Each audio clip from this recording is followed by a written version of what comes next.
The best way to make money on YouTube and become a massive YouTube celebrity is to actually get out in front of the camera and speak to your audience in person. You want them to get to know you, and you want to put your personality across in your videos. This will help to make you considerably more persuasive while simultaneously giving you many more options in terms of what you can create. And if you're going to do that, there's some crucial equipment and software you're going to need to invest in. This can be somewhat expensive, but if all goes to plan, it will pay for itself over time and it will be money well spent. Just as a note here, if you're not comfortable going in front of the camera, you can still be very successful with a YouTube channel, and this will reduce what you need to invest in. We'll discuss these alternative options in subsequent videos, so you can skip most of this one for now if that's your intention. Let's look at some of the hardware you'll need. Of course, the most basic hardware you're going to need is a camera, and this is what you'll use to capture your footage, and that means the quality of the camera is going to directly influence the quality of your videos. There are numerous factors to consider in this case. One is the resolution, and here you'll need at least 1080 pixels. For now, most people still do not have a 4K display, meaning that you don't need a 4K camera, and 4K creates very large video files which are hard to move around and edit. But if you want to offer the utmost crispness and also future-proof your setup, then choosing 4K is a great option. Another option is your frame rate. Now, this will generally be either 30 frames per second or 60 frames per second. Once again, 60 frames per second is an optional advantage which will make your footage that much more attractive and give it an almost too real sense of fluidity. It's entirely up to you if you want to push for this very highest level of quality, but some discerning viewers will certainly appreciate it if you do.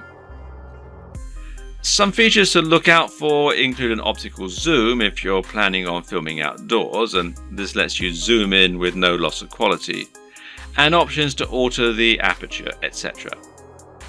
Good autofocus is very important if you'll be moving around a lot in front of the camera, while being able to use macros to blur out the background is also a nice option. But what's more important really are the practical considerations for your camera. Having a mic jack, for example, is a very good idea because it will give you the ability to improve your sound quality. Likewise, a wide-angle lens is a very good idea if you're going to be moving around a lot and capturing dynamic footage. Something that you should also absolutely consider a requirement is a screen that can be rotated to face forward. This will allow you to make sure that you're in the shot before you start vlogging. And of course, there's no reason you can't do all this using multiple cameras. Many people will use both a GoPro for capturing more action-packed dynamic footage and then a regular camera for their vlogging. If you want to go budget, then you can get by using an iPhone camera or a Samsung camera on your phone, as long as it's a newer model. But if you're serious, then you should at least invest in a basic camera along the lines of, say, a Canon G7. Also important is to get a tripod. Is it possible to film without one? Well, sure, you can always balance your camera on a pile of books on top of an ironing board. But you'll find out that lining up good shots ends up taking a lot more time than you will be willing to go through on a regular basis if you take this approach. A tripod will thus save you a huge amount of time while also getting better angles, thereby giving your channel a higher quantity and quality of videos, which is obviously going to be a very good thing in terms of getting lots of views. Another thing to look for potentially here is a tracking head from the likes of Manfrotto, who also make tripods. This will allow you to attach your camera on top of your tripod and then let you perform panning shots and slow zooms. This is what will give your footage a much higher level of professionalism, and it's very important if you're planning on doing product reviews and want to feature slow pans of the items you're reviewing. These work by providing friction on a rotating pivot and a handle. You then gently push on the handle with just a finger or a palm, and the resistance will keep the motion slow and smooth as it gradually moves around the object in focus. It's important to use a manual focus during these shots rather than an automatic one. It's often said that the best lighting is natural lighting. To get a great shot, try to line yourself up so that you have a large window letting in natural light from the side.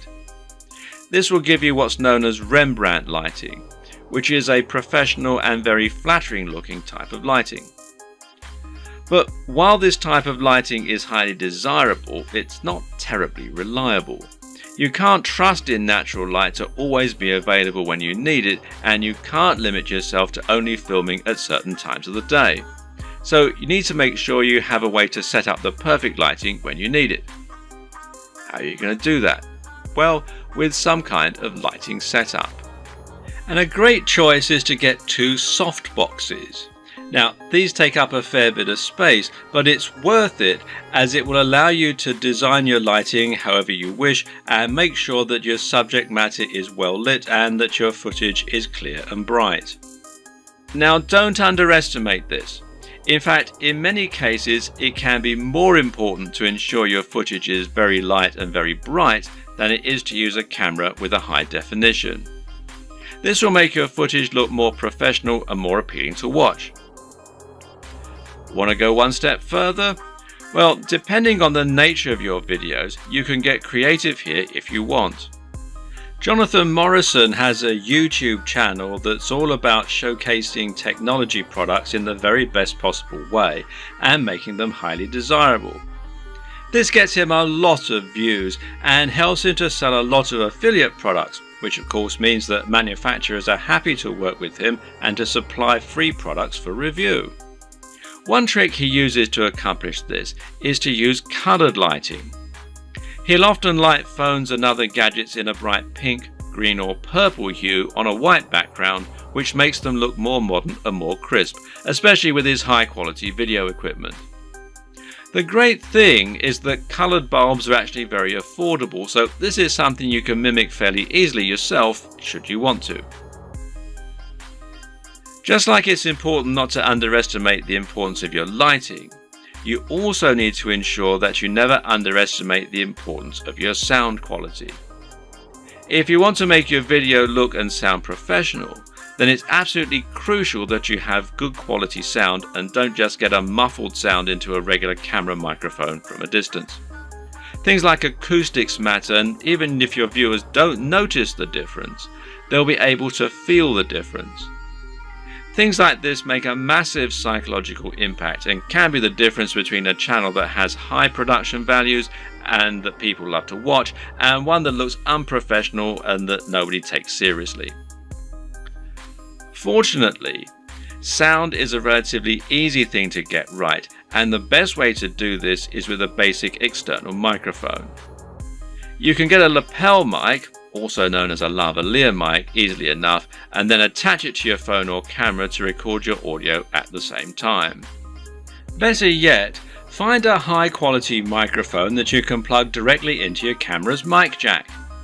The Blue Yeti Snowball microphone is one of the most popular choices among YouTubers right now, and it is a very affordable option that will provide a crisp and clear sound quality very easily. As well as hardware, you'll also need to invest in some basic software and other intangibles. The most obvious thing here is your editing software, which you're going to use to take your footage and turn it into something that has a narrative structure and that's actually fun to watch. There are plenty of options here, which include Sony Vegas, Final Cut Pro X, iMovie, and Adobe Premiere with After Effects. Your choice will depend on personal preference, budget, and your computer. But either way, you will need a professional editing suite in order to make your videos look the part. This is what you'll use to cut and stitch together your footage, and it's what you'll use to add things like music and logos. There are numerous graphics you'll also want to add to your videos. For example, you'll probably find you need some kind of logo to overlay on top of your videos if you want to build a brand. This is important as it will help to ensure people know who you are and that your videos and content are from the same creator. A good logo should be coupled with a good name, and ideally, the two together should be enough to communicate everything new viewers need to know about your brand.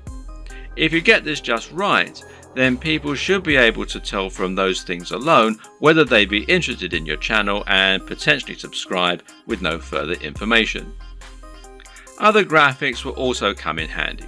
For example, you might want to use bottom thirds, which you will overlay on top of your video as a way to annotate what's happening on the screen. Then you might want to find some stock images that you can use to illustrate points that you're making, or that you can use in conjunction with your recorded footage. On top of this, you'll need to look into video and sound for your videos. One important thing here is a video opener, which is a short clip that will play at the start of your videos and help you to further cement your brand while indicating that the video has started. Music can be very useful and would allow you to make your videos a lot more engaging while also being able to invite emotional responses. So, where do you find all these extra materials? One answer is to pay for your materials to be created on a site like Fiverr or Upwork. These sites will allow you to find freelancers who can create your materials for you and make them look very professional. Again, it's a small investment, but it's very much worth it, seeing as how much use you'll be getting out of these things.